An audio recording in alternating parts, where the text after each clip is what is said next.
leo nimekuletea baadhi ya watu maarufu ambao wamechukua fomu kutia nia kupata nafasi ya ubunge katika majimbo mbalimbali hapa Tanzania, uchaguzi utakaofanyika Oktoba 2025.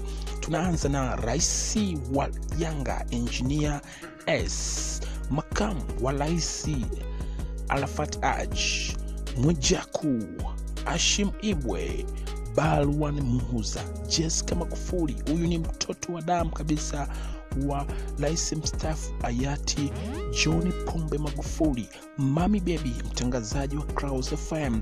Kulwa Biteko, huyu ni kaka wa damu wa Doto Biteko. Abbas Talimba, Chongolo, Balozi Mula, Mavunde, mchungaji Msigwa, Nyalandu pamoja na Baba Levo. Hawa ni baadhi tu ya watu mashuhuri ambao wameshachukua fomu kutia nia kupata nafasi ya ubunge uchaguzi utakaofanyika Oktoba 2025.